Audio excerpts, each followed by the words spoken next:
What can you do in 18 seconds? Butter a piece of toast? Tell your kids you love them. Maybe solve a few simple math problems. 18 seconds is not a lot of time. In fact, by the time I get to the end of this sentence, I'll have talked for about 18 seconds and I haven't said very much. And neither could you if someone interrupted you. And yet, classic studies tell us that's about how much time patients have in an initial medical consultation with a physician. 18 seconds to tell a story. 18 seconds to tell their story before they get diagnosed, providing comfort and advice. Now, I don't want this to sound like all doctors are incompetent or doctors never listen.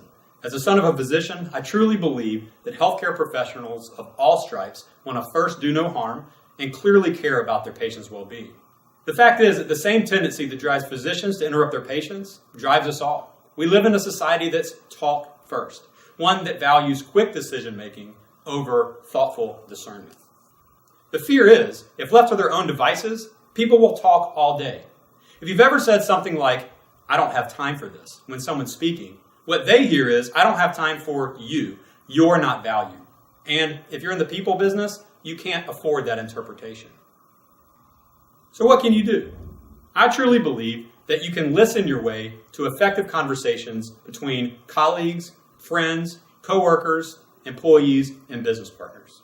First, a caveat. You can't always listen to your fullest. And when you can't, you have to be honest. Ask for permission to table the conversation until you have the time to give it your full attention. In all of your conversations, vow to listen more than you speak until you can get that balance to 80% listening, 20% speaking. And this is going to be hard for some people. In fact, especially because I'm going to suggest not to increase your listening more than 1 to 2% per day until it becomes natural. Because if it feels forced to you, it'll feel forced to the other person. So how do you get to 80% listening? There's 2 behaviors I want to talk about. The first one is questions. Now, when you're listening, you should be doing all sorts of behaviors. Facially, gesturally, saying yeah, and right, as well as asking small questions like, "Oh, really?" and "What else?" In addition, you should be asking longer, open-ended questions. Things that invite the other person to answer in their own language. Things like, "I hear you have a concern. Can you tell me more?" The second behavior I want to talk about is paraphrasing. Paraphrasing is repeating back to the other person what you think you heard. And that's important. Listening for the story told, not the story you want to hear.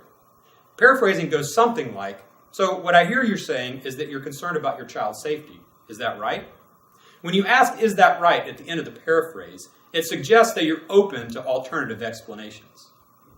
Listening is not easy business. We live in a society that teaches us to rush things, that teaches us to speak toward an effective conversation. I invite you to listen toward an effective conversation.